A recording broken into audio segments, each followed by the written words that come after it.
everybody. Happy Friday to you, a special edition. I am so excited because I am the official guest host for tonight's On the Scene. And if you don't know about On the Scene is a video blog, that interviews all types of celebrities, writers, actors, producers, singers, not only in the Chicago area, but internationally also. So if you want to get your stuff being seen and you want to get an interview, I need you to visit On the Scene on Twitter and IG at On Scene, the number 1. And on Facebook, On the Scene, which I have the producer here, Ms. Margaret Foster. Say hey to the people. And as you can see, she has On the Scene merchandise on. So that's right. She got her purple shirt on. I have a black shirt, which needs to go to the line. So if anybody want to watch the show, you are more than welcome. I told y'all I'm hiring a toddler in addition to now I'm hiring a laundry person. So I will cook scrambled eggs and everything along that. So we are so happy that you can join us for this Friday edition of On the Scene. And as I'm getting everything together, we had a little bit of technical difficulty, so that's where your third grader come in at to help us out. Auntie Cabryl and Auntie Margaret. We're paying in coinage and fruit snacks, people. Okay? We're going to contribute to the college fund and the fruit snacks. And we're going to do name brand fruit snacks, although Aldi's is the bomb, and that is not a sponsored post by Aldi's U.S. International Food, but Aldi's fruit snacks are the bomb. But, everybody's child is different. So we're going to do name brand fruit snacks to make sure that, our technology flows really, really great. Okay, so on to my guest, right? So let me tell y'all just a little bit about my guest. He's a singer, songwriter, performer, producer. In addition, he's a chef. So when I say that I'm a professional water boiler and professional grocery shopper, this man can help me execute meals. I'm just saying, I'm going to have him execute me a meal while singing a song and improvising in the kitchen. Multitasking. That's right. The one and only, Chicago's very own, Mr. Charleone, the one. Thank you so much for joining us tonight. I am so excited about this opportunity. I've been a fan of yours for the past 3-4 years. So I'm just really excited to talk to you guys. Been looking forward to this for a few weeks now. All right. So tell us about some of the projects that you have going on. So 2020 obviously has been a crazy year for everyone. And, around January, February, it was starting to look like, this year was just going to be crazy. Everything was shutting down and all the shows, stopped productions. All the auditions came to a halt. Nobody was doing anything. So, I decided pretty early on in this year that I was going to have to really dig into my craft, take every class that I could, during this time, get used to the Zoom format, and just kind of building myself up to a place where I'd be in the best position to get as much work done while the pandemic was happening, and then be ready to take off once the pandemic was done. So to answer your question about a lot of the stuff I've been going on, this year was really just about rebuilding. So I'd say about 2 weeks ago, I graduated Second City's improv program. Congratulations. Thank you. I have been taking classes with them for about 2 years now. I did some acting on camera classes with them. I did some musical improv classes with them, which was a lot of fun. And then I went through their entire improv program. So that was kind of my big thing on the training side of this year. And then on my personal side, I purchased my own camera equipment, and I redecorated my home here to where I have 2 TV sets in my home now. So in my living room, I've got it set up as a recording studio. Okay. And so I produce different cover songs and different original songs of mine from my living room space. In my dining room space, I've got it set up as a cooking show. And, just kind of decorated with culinary pictures and just food, and it's just really gorgeous in here. And so I started a YouTube cooking channel, and right now I have, I think, about 115 videos all that I posted this year, 1 episode of the cooking show, probably 7 or 8 music videos, 8 to 10 music videos, and 100 culinary videos of just me cooking in school. So I've just been pretty busy. Let's see. So this means that me and Mom are going to get a chance to come in the kitchen and do some gourmet grilled cheeses, fancy up some Ritz crackers and everything like that. So, and we're going to be social distancing people. Right. But we're going to do that. Well, now that you guys have made me hungry, we're going to have to. I've been talking to you guys for about 13 minutes, and already we've talked about 6 pieces, eggs. I'm starving now. I'm just saying, I'm a professional water boiler. That's what people don't know about me. Like, I could get that water, them water bubbles exactly the way that even Gordon Ramsay would be proud of me. And boiling water's hard. Yeah, see? I try to tell people. It really is. I try to tell people. People be talking about those who do ice runs for Thanksgiving and all that. Look, I'm happy to be the paper plate coordinator. I'm happy to, alphabetize the soda cans from cheap to expensive. Don't sleep on my skills, people. Those are important skills to have. Exactly. So, about your blessing of you having the golden vocal cords, and before the interview's over, you gotta sing a couple things for me. Just I mean, I'm not picky. You can sing "Twinkle Twinkle Little Star," Santa Claus coming to town, because of the holidays and everything. It's funny you said that. So when I first started trying to perform in public places, I would go to bars on the south side of Chicago, just random bars. And I would do the karaoke nights. And I remembered from Sister Act, she talked about how, because remember on Sister Act, there was the one nun who would sing, but she was just super quiet and timid. And right, nobody knows she can sing.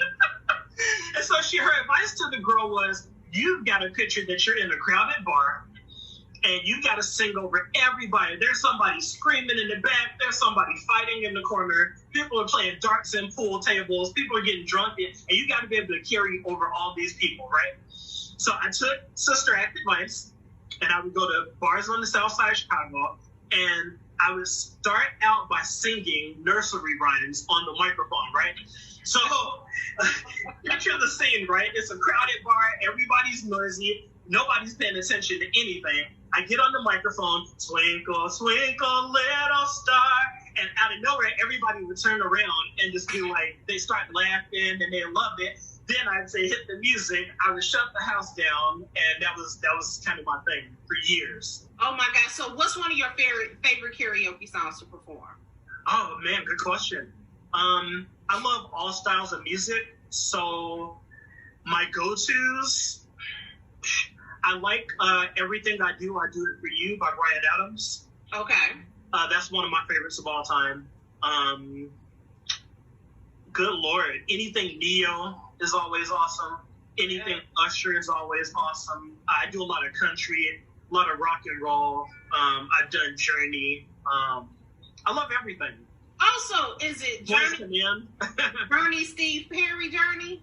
Oh, yeah. Steve Perry is my guy. Okay. Me and my mom had a nice debate about who's a better singer, Steve Perry or Freddie Mercury. She's Team Steve Perry. My daughter is Team Freddie Mercury. Who would you pick? Who did you pick? Me? Okay, so if I had to go with style and flair, of course I'll pick Freddie Mercury. But upon the technical vocal side, I'll pick Steve Perry. So who would you pick? That's actually a really good answer. I'm impressed with you right now. I mean, on vocals, you'd be hard-pressed to find a male vocalist who can do the things that Steve Perry can do. Right. I mean, the man's just, they have him ranked as one of the top, I think, 60 singers of all time, just period. Freddie Mercury is just a genius in everything he does. And yeah, on live performance, he's probably one of the best of all time. You still couldn't touch him. I put him up there with live performances with James Brown. The Rolling Stones. Oh yeah, Michael Jackson. Live performance. B.B. King was vocals. Freddie Mercury was a serious vocalist too. Oh no, on my man's vocals now. Don't get me wrong. But I'm just talking about if you had to choose between the two on the technique. I mean, that's a hard decision. Yeah, it is. And then when you talk about styles and singings and songs, you know, everybody has something different. Some people like someone eclectic. So like Gwen Stefani would be eclectic, okay, to me. Like she'll be an eclectic singer. Versus, let's say, Mariah Carey, who's actually, you know, those vocals. Her, Keke Wyatt, you know. Yeah, like Whitney Houston. Like, you know what you're getting when this person's on a track. Exactly. But then when you go with eclectic style, uniqueness, you know, you have others that are out there. Yeah. So when you indulge into songwriting, what inspires you to write a song? That's another great question. So I've been writing songs as long as I can remember. I always knew that I wanted to write songs. So I've probably been writing songs and albums since I was like 6 years old. Mm-hmm. What inspired me when I was younger, I think I was just super romantic, you know, super idealistic.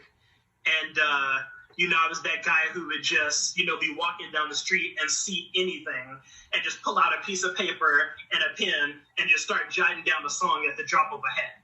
So I think when I was younger, I would just write about anything and everything. And music was just kind of an escape in a way. Mm-hmm. Now that I'm a little bit older and I've lived a little bit more, I've dated, I'm a little more jaded. Don't be jaded. I think my inspiration has changed a lot. So I'd say when I was younger, I probably wrote 3 songs a day or a week. Now I might write 3 songs a year, you know. But they're really intense, you know, kind of bigger productions now. So, but I get inspired by love and romance. I've probably written, at this point, maybe 450 songs. So you have a whole vault of music. Oh, yeah. Okay. And out of that 450, I would say 400 of them are all love songs. So I get inspired by the idea of love, of this amazing person that I'm going to meet in the future that I haven't met yet. This imaginary lady who exists only up here, right? That's my inspiration. Oh, so you're saying you haven't met her. So you're saying that, you know, that maybe somebody could play Cupid. I invite all Cupids.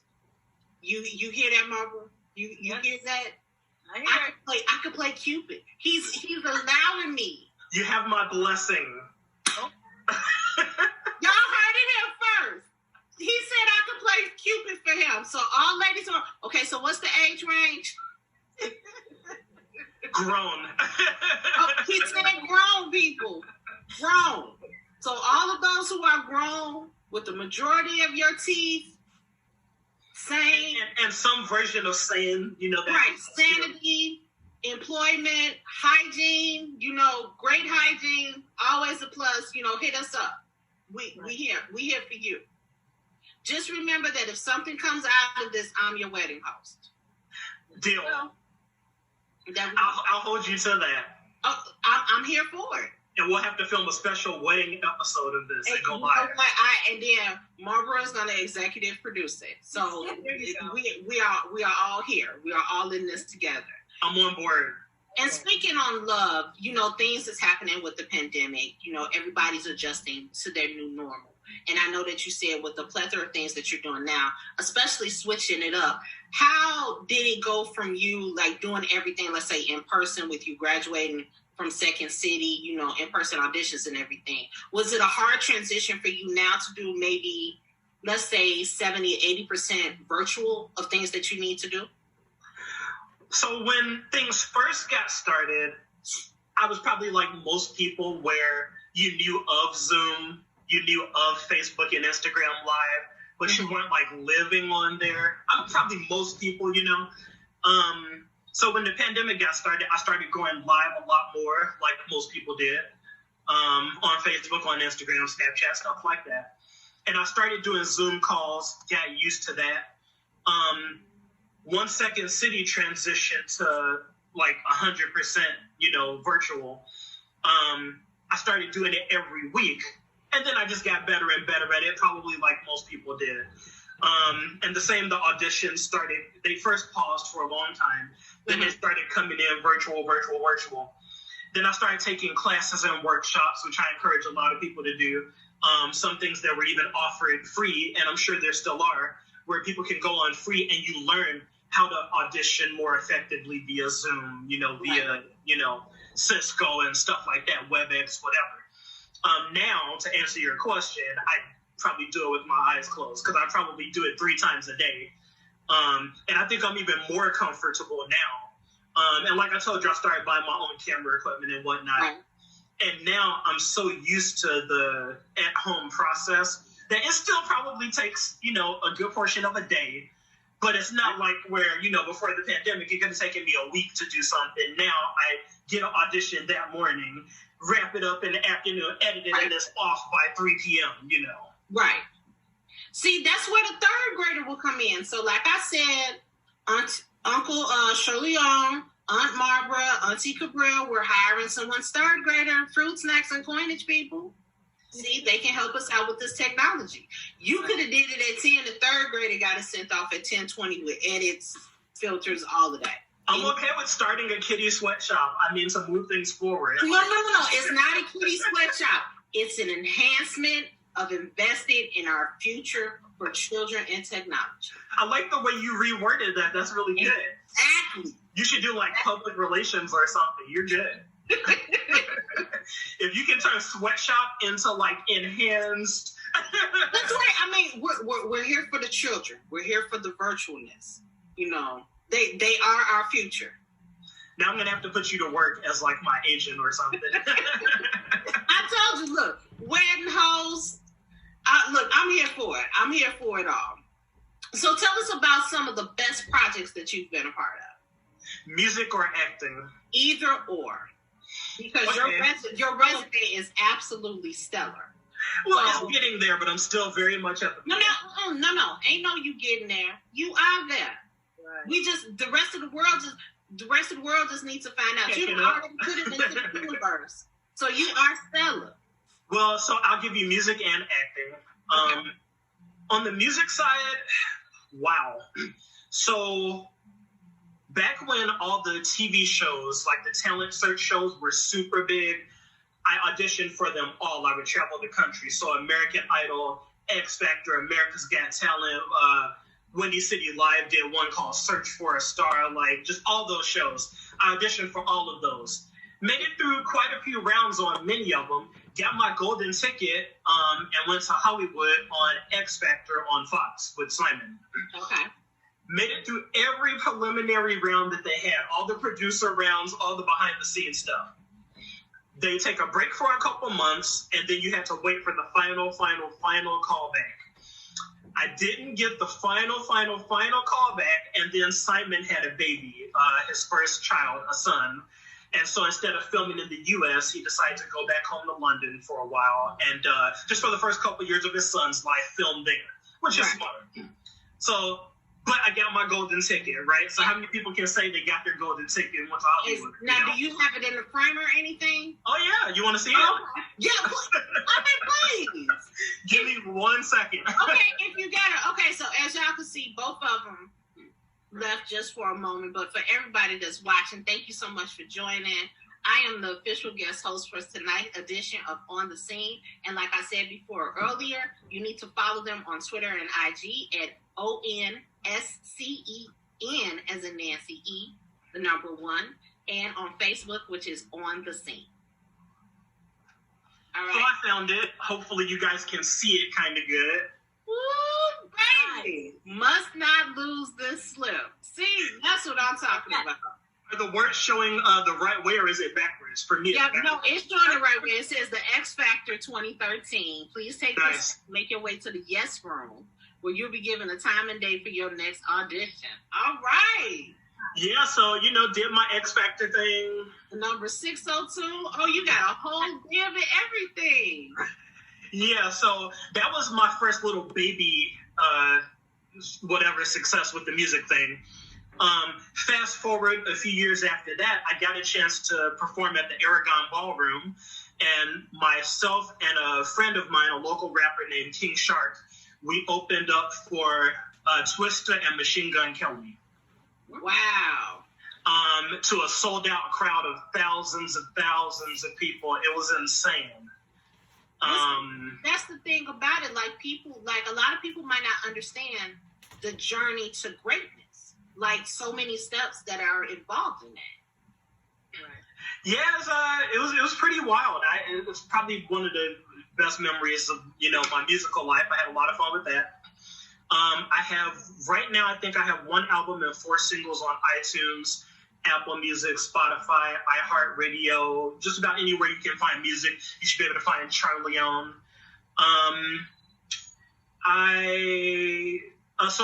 That's some of my musical things that I've done. On the acting side, I started out probably in 2014, 2015, doing background for all the Chicago shows, Chicago PD, Chicago Fire, stuff like that. My first kind of big scene happened on Empire on Fox. I had got booked for a gig. I don't even remember what it was. And like 2 days before we were supposed to film, they called me and canceled and said that the part just kind of fell through. And I was like, I was so disappointed. I said, well, do you have anything else? And the casting company, they said, well, there is this last minute scene that they wrote in on Empire, which was this brand new show. I think they had done maybe 2 episodes up to that point. Mm-hmm. And they said it's a last minute write-in scene and they're looking for someone to play a bartender. But the thing is, the director wants a real bartender for the scene. So they said, are you a real bartender? I said, no, but I go to bars a lot. And they said, well, that probably won't work. I said, well, how about this? I have a couple friends who own a bar called Marcotte's Bar in Oak Forest, 155th and Cicero. I can go there, train with them for a shift or 2, kind of learn the ropes good enough to be able to perform the part, and then come in and do it. You think the director could, be okay with that? And it's like, well, you probably shouldn't, but you've just been such a good spirit about you and, just such a good sport about everything. We're going to take a chance on you. Okay. So I said, okay. Went down there. We filmed at the Blue Line Cafe near downtown. And as soon as I walk on set, first thing I see at the bar with a drink in his hand, Terrence Howard. So right away, I'm like, oh, no, this just got real, Right. Little did I know, the scene was he's trying to sign a new artist to Empire. They get up from the table, walk over to the bar, order 3 drinks from me. Then there's a drive-by shooting. They shoot out all the glass in the whole bar. I take off running out the back. Terrence ducks down to the ground. And they yell, action. They take the camera and they put it right in my face, just like that, between me and Terrence. And I was like, wow, this is crazy. So that ended up being kind of my first feature. And I've had quite a few features on quite a few shows since then. I was on the 100th episode of Chicago Med. Okay. There was a wedding scene. I got to play the best man. That was recently, like last year. And then I played a police officer in season 6, episode 6 of the final season of Empire, which was kind of perfect because in the first season, it was like 6 years ago, I had braids. It was a totally different, And then later on at the very last season, it was kind of full circle. Since then, shaved my hair and I got to play the police officer. And it was a lot of fun. And you have a nice shaped head, by the way. So, no lumps, indentions. So anybody who has a great skincare line, y'all need to see that head. See, look at that perfect scope. See, y'all, the light's kind of bouncing off. But that's okay, though. It shows your greatness. You are shining. That's my aura. Exuding greatness. It's my halo. That's right. You exuding greatness. So you always have to keep that in mind for those who are watching that have skincare products. And he could write your jingle. I do want to write some jingles. I've written a couple. See, there we go. See, okay, so we have Miss Itonia Scott of Essie Marie's that's watching now. She might need a jingle. There you go. Done. You go, so I need you to go on. As a matter of fact, I've already got the jingle written, so hit me up on the DM. See, there we go. Marvin, we need 5% of that. There you go. I'm gonna have to put you to work. I mean, it's been like 30 minutes, and you've already given me like 30 ideas. So. But that's what we're here for. That's the great thing about, you know, when you're affiliated with those in Chicago. At least my experience. I can only speak for me. But just having those connections, that genuine camaraderie. You know, people always talk about crabs in the barrel and everything. I believe that exists, but being blessed and fortunate that, you know, each one teach one, reach back and get one. So you never know how that connection might help. And then just it shows with your tenacity by you talking to the casting director, even though saying, you know what, no, I can't do that, but I have the willingness to, you know, that just shows, you know, what's for you is going to be for you. Richard Branson, the founder of Virgin Airlines, Virgin Mobile, said it the best. Always say yes and then learn later. 100%. Well, when I first got started acting, they would post the castings on Facebook, and they would say, you know, hey, we're looking for a 60-year-old Caucasian male, you know, with glasses, approximately 200 pounds. I would apply for it. And my logic was, all they can say is no. I applied for everything, no matter what it was. And the phone started ringing and ringing and ringing. I didn't care. Yep, and no stands for next opportunity, people. So always keep that in mind. If someone tells you no, oh, okay, so you want me to call you back next week? Oh, 6 months from now, mark it on your calendar to do an Apple alert. For those who like Apple products, I'm an Android girl myself. So shout out to Samsung. What you say? I'm an Apple. I mean, I thought your opinions were golden. You know, when we talked about like Freddie Mercury and Steve Perry, like you really won me over with the Steve Perry thing. But now with this whole Android, you kind of lost me. You know what? I see that you all are Apple snobs, and I see that my feelings would not be hurt during this. Like, look, just a twinkling of a tear. My eyeballs are just getting just a slight bit moist. I mean, you know, nobody's perfect, you know. But you're like 99%, like 99. That's so I'm a paternity test on Maury. Basically. That's the percentage you're giving me. Okay. You know what? That's cool because I have an iPad and I have a Mac notebook, you know, because my daughter is an Apple snob, but I'm sticking with my Android phone. Like, I love my phone. And besides, all the stuff that Apple has, Android didn't have. So, I mean, while we're having this discussion, you know, that's okay. You all can be Apple snob. That's all right. I still love you. I still love you. Green bubble and all. Well, to kind of backtrack on something that you said that I really liked and agreed with, you talked about how you just have to be willing to say yes, and how you have to collaborate with people and network with people. And I think that's been one of my biggest things is just networking and getting to know people like Marva and like you. And I got a phone call one time. I was at a bar, and I get a text out of nowhere, and it's from Lawrence Wallace, and he says he's working on a new movie called Sunshine Day, and there's this part of a brother named Cabryl, and could you play it? And at that point, I really hadn't done any real acting. Like, I was just really a singer at that point. And I said, yes, absolutely, I will do that. And, got to set, and I got to be around so many just talented people that just humbled me. And I would watch these people just show up to work, and I would watch them get angry, at the drop of a hat, or cry at the drop of a hat, or laugh, and just the whole range of human emotions. And I was just blown away. And that was one of the first moments where I knew that, I wanted to master that craft and learn how to, give my emotions that way, And that ended up being another great opportunity on the acting side. Now that movie's on Amazon Prime and streaming across the world. And it's award winning. Yeah. It's not only been accepted in the festivals, but it's won several awards. So shouts out to Deep Production Studios, Lawrence Lee Wallace, and also his partner, Angela Cobb, because I did some things for them in regard to Pieces of David and a couple other projects. So that's Chicago very own.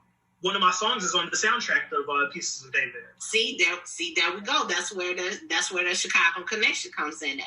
But you said something earlier that really struck to me. You said you also investing in yourself, meaning taking classes, you bought camera equipment, you've rearranged your place to set it up to where you have a music studio in one room, and then you also have your kitchen where you could do your programming for your YouTube channel for your culinary skills in another.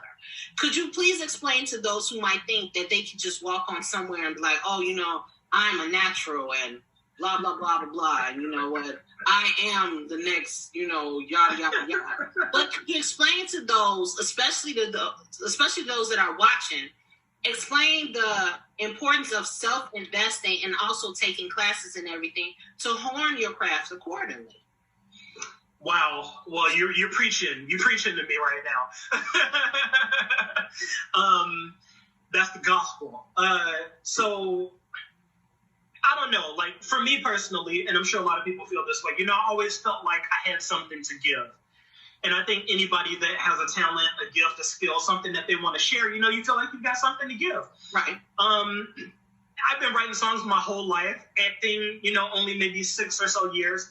But I always felt like I had something to give. Like what you said, there's people out there who, look at the acting world, the music world, and they're like, I can do this, and they want to walk on set and just get it done, and I get that. And I was the same way. I've learned patience, which I'm not a naturally patient person. But in this industry, I've learned patience. I've learned the value of investing in myself. Mm-hmm. I've learned to take things slow and to take classes. I've learned to fail. And I've learned to appreciate failure. I've learned, the best example I can give has nothing to do with acting or singing. I started driving Uber part-time. And I used to avoid going to airports because it's a disaster. I mean, Chicago has 2 of the craziest airports in the world, let alone the country. We all know that, right? So whenever I would even see O'Hare Airport on the corner of my screen on my phone while I was doing Uber, I would turn off the app and drive the other way because I knew I was getting pulled into it. One day I told myself, I'm going to go to the airport. I'm going to deal with all the craziness and the honking horns and not knowing where I'm going. I'm going to make every wrong turn humanly possible, and I'm going to fail 100 times if it takes 1,000 times, and I'm going to get good at driving at the airport. And now I could drive O'Hare Airport blindfolded, and I would probably hit my mark every single time. The same with Midway. Acting, singing, anything with your talents or anything in your personal life, in my opinion, is the exact same way.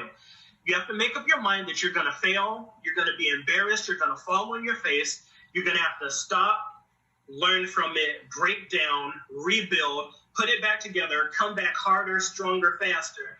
And if 2020's taught us nothing else, it's just that.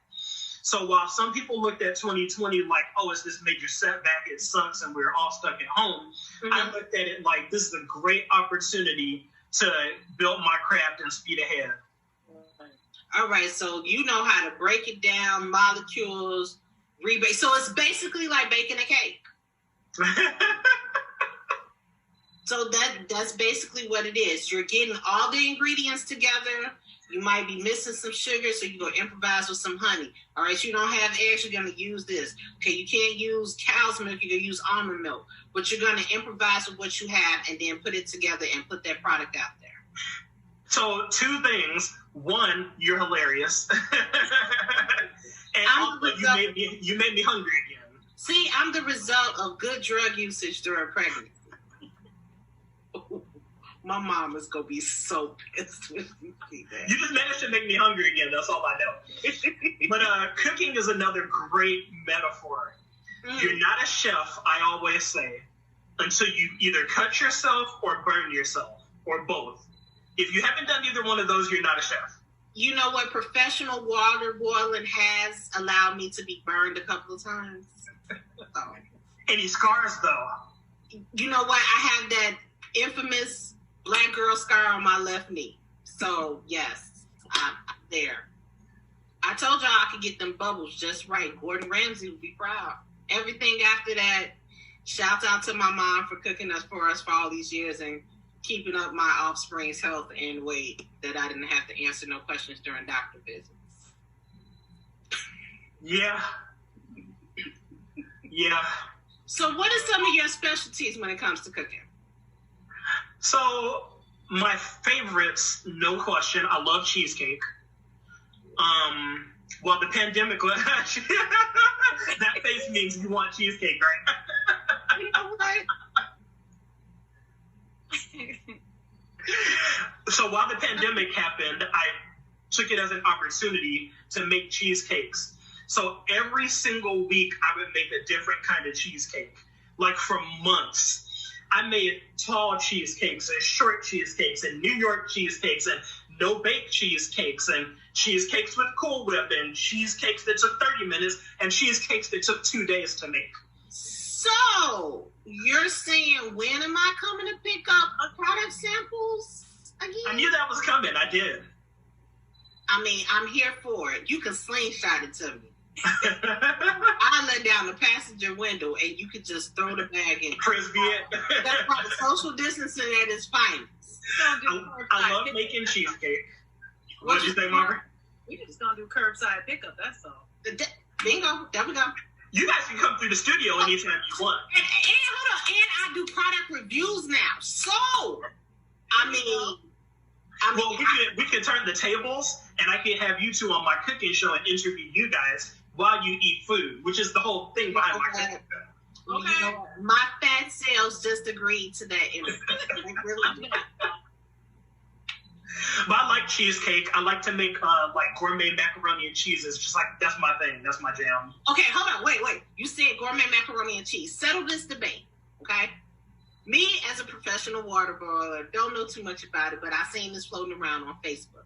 Now, do you use cremettes in your macaroni and cheese? Or do you use like straight noodles in your macaroni and cheese? So I assume cremettes are the elbow macaroni, right? Okay. Or do you use straight noodles? And then how many cheeses do you use? Ooh, good question. That's a really good question. I do like the cremette brand. That's probably my mom's favorite. I also use the Barilla a lot. Pasta Barilla. That's just good stuff. So those are kind of my go-to noodles. As far as the cheeses, yeah, so how many cheeses do you use? Do you use like a combination of cheeses? Do you stick to one cheese? Do you use gourmet cheese? Do you use cheap cheese? Do you use, craft cheese? I mean, so like, what's your cheese blend? Just give us one sample of a cheese blend. I like to experiment. Mm-hmm. My mom's recipe, she'll use 4 cheeses, all 4 different kinds of cheddar. So in her mac and cheese, she'll use mild cheddar, medium cheddar, sharp cheddar, and extra sharp cheddar.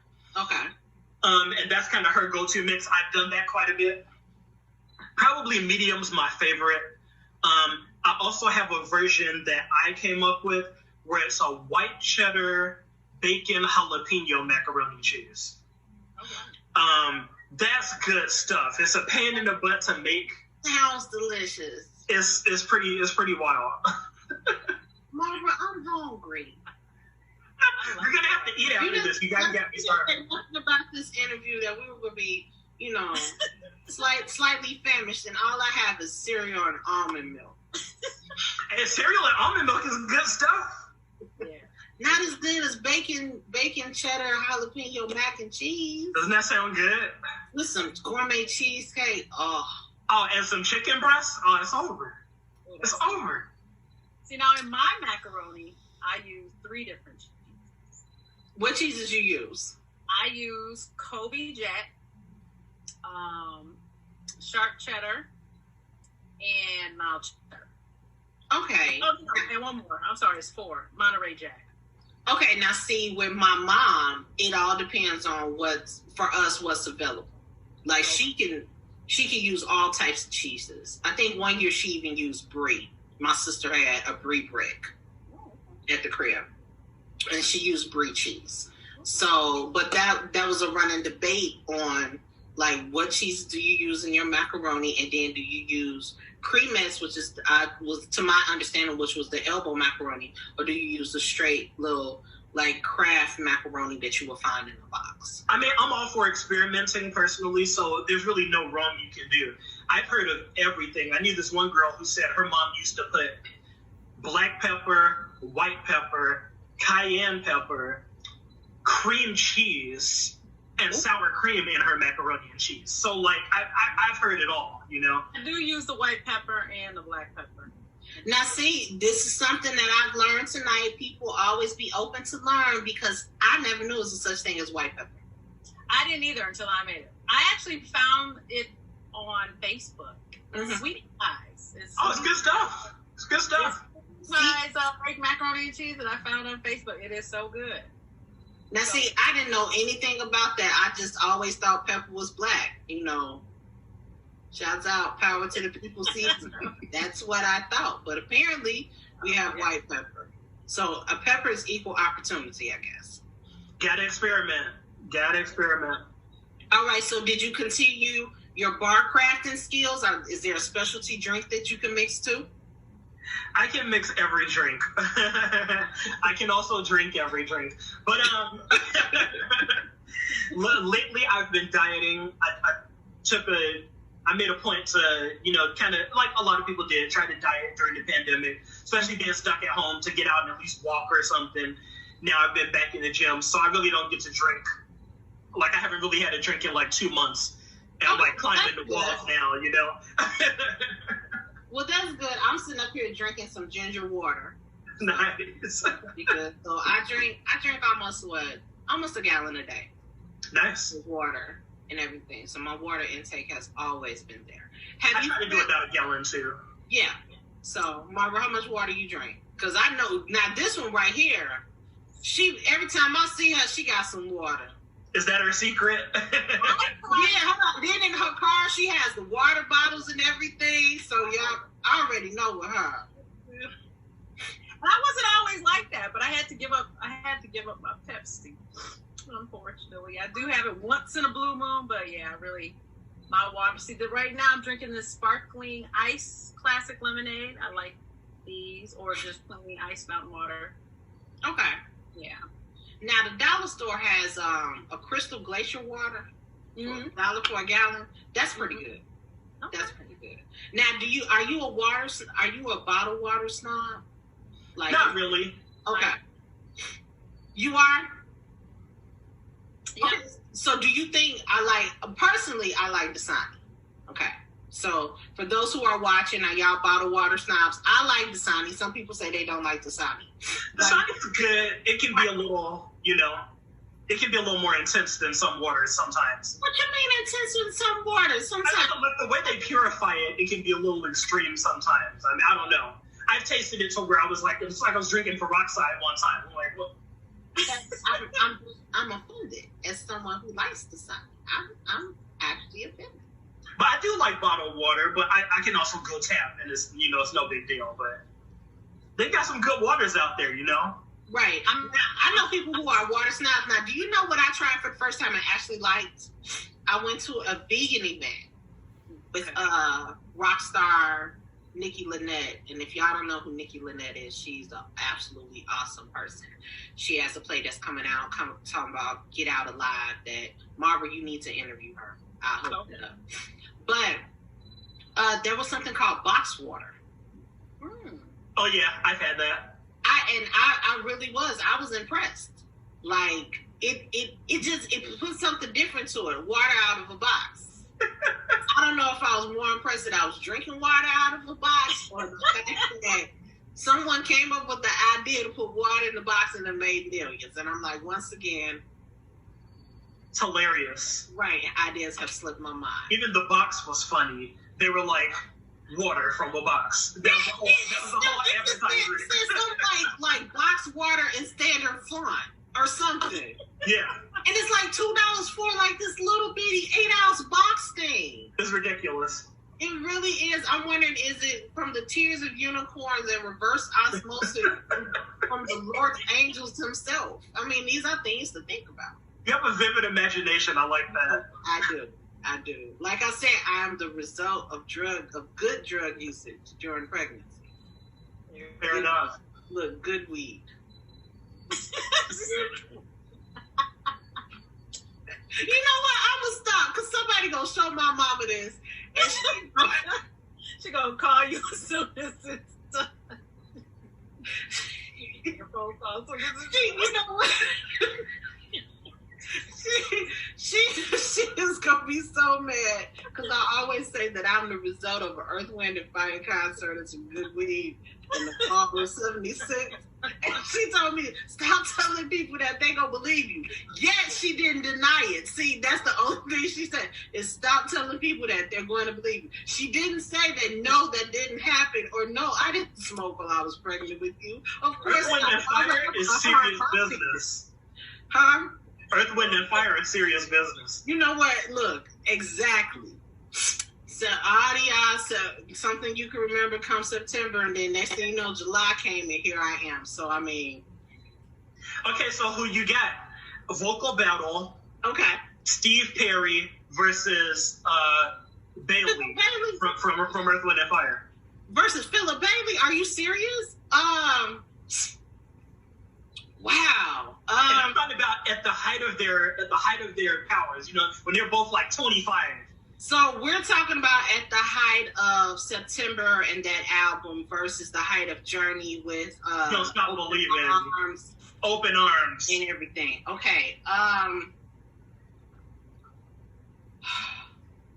That's a tough call, isn't it? It is because they both had live bands behind them, but with Earth, Wind, and Fire, it was more. The horn section and everything brought it out. True. Whereas Steve Perry, now, he had to have the vocals because not to say that it wasn't rhythmic or anything like that. It's just something that Earth, Wind, and Fire had a better element to them. So I'm going to have to go with Philip Bailey and Earth, Wind, and Fire. Yeah, the horns were serious. Yeah. Serious. The horns were no match. The horn section of Earth, Wind, and Fire helped make them what they was. Just like when James Brown had his horn section. Oh, yeah. You know, the Temptations and their live instrumentals had their horn sections. When you go into old recordings with Ray Charles during the movie Ray, and they show the dynamicness of their, recordings, just a lot of music. Not to say that it doesn't exist now, because when you're talking about commercial music, what we hear on the radio versus what's out there on the internet is totally different things. Oh, yeah. It's just that to be a music aficionado, in my opinion, you have to love all genres. So when you said that you love all genres of music, that's just, I know your selection is phenomenal. Oh, Earth, Wind, and Fire, when I was younger, I used to just put my headphones on, crank up the tape player, CD player, whatever it was, and I would just blast like Reasons just over and over and over until I couldn't even like see. Like that was my jam, man. I used to hit the notes. Remember, you used to hit the high note at the end? In my mind, in like deep in the crevices of the cranial thought and the cerebral cortex right here, I can hit that note. I give Mariah Carey a run for her money. No, Kiki Wyatt. I used to hit the note. I don't know if I can hit it now. You know what? I'm not going to ask you to test that theory because you still got other auditions to do. And I don't need you sending auditions with a Post-it note with exclamation points on how it might sound if you read this Post-it note. Fair enough. So we're not going to subject you to that at all. But you promised me something early in the interview, and our interview's about to wrap up because it's almost that time, people. You got to sing something for me. You have to sing something for me. What should I sing? Should I sing something original? Should I sing something... Okay. So many options. Okay, so you said you like Boys to Men, right? Love Boys to Men. Okay, so this is going to show my age. People are 43. Boys to Men came out when I was like 7th grade. Okay, so do you know all Boys to Men songs? Probably. Okay. Unless you got like one from way deep down in the vault. You know what? I want to sing their song that really I want you to sing that song that really put them on the map, which is Please Don't Go. That one, I don't know that well. No! I don't. Be Still My Heart. I know. When I think Boys to Men, recommend, I mean, obviously there's the classics like End of the Road, I'll Make Love to You, So Hard to Say Goodbye. Okay. Even, okay, so do you know End of the Road? everybody knows End of the Road. Okay, there you go. Stop. Bingo. Sing me one chorus, or the beginning verse of End of the Road. We belong together, and you know that I'm right. I forgot the words. Why do you play with my heart? Why do you play with my mind? Said we'd be forever. Said it never died. How could you love me and leave me forever? Something like that. When I can't sleep at night without holding you tight, girl, each time I try, I just break down and cry. Pain in my head, oh, I'd rather be dead. Spinning around and around, all the way come to the end of the road. Still I can't let go. It's unnatural. You belong to me. I belong to you. Oh, sniffle. Oh my gosh. I'm about to ruin my invisible mascara. You are hilarious. Oh, Good. my heart palpitations. Not only did I get stung to, Now all we need is, coming. that's what I'm saying, all we need is the cheesecake. We're good to go. Oh, Yeah. Mm-hmm. I got a cheesecake coming. Margaret, we got a guest spot on the cooking Girl. show. Oh, I mean, I'm ready. I'm Rex. I'm Rex. How can they follow you on social media? So, if you go on any social media platform and you type in Charleone, Charleone, you should be able to find me. Instagram.com/Charleone, Twitter.com/Charleone Music, Facebook.com/Charleone's Music, or Charleone Music. I have two pages on Facebook. Mm-hmm. And if you go on iTunes, just search Charleone. Same thing with Apple Music or Spotify or Amazon. Search Charleone. Well, you know what? This has been a phenomenal opportunity. I am just so proud, so honored. Like I said, I've been following you for the past couple of years, and just now the opportunity to interview you, to talk to you and everything, it's been nothing short of greatness. I am such a fan. You are absolutely awesome. Blessings to you in all your future endeavors. Well, as we're leaving, would you like to get a quick peek at my cooking show set? Yes, please. Absolutely. Now, I have my laptop plugged in, so hopefully it doesn't disconnect us. But if it does, this would be a good way to go out, right? Okay. Oh, wow. Oh, nice. Hey. The wine, the lamp. Oh. See, right there. See that? See, there we go. Fat Sales got happy. Yeah. Okay, so I love the color and the ensemble. when we come, I remember that scene. What'd you say when you guys I just come? need to know what the date is. There we go. There I we just go. need to know the date. I have one interview I'm doing in probably about a week and a half, 2 weeks. Well, If you y'all guys really, want to schedule it after the new year? right after the new year. If you guys want to do January, we can totally make that happen. Hey, then y'all heard it here first. Okay. On the scene with Cabryl Chats is going to be on Chef Charleone's cooking channel. I'm gonna bring some French wine, or it's gonna be about as French as it's gonna be. And some boxed water. Don't forget. Right, Lots of water. right, boxed water. There you go. Oh my gosh! Like I said, this has been a phenomenal opportunity. Thank you so much. And then thank y'all so much for tuning in.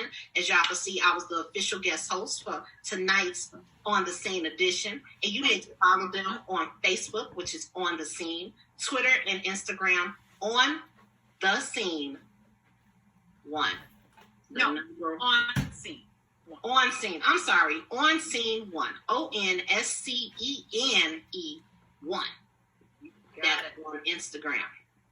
So, Ms. Barbara, tell us about stuff you got coming up next. Oh, let's see. Just, well, I really can't say. I mean, I'm working on some stuff, but I can't really say right now. They are rolling out, hopefully, in the new year. All right, so she's being secret. Yeah. So how can someone contact you if they want to do an interview, they want to feature their products and stuff on the scene? How can they get in contact with you?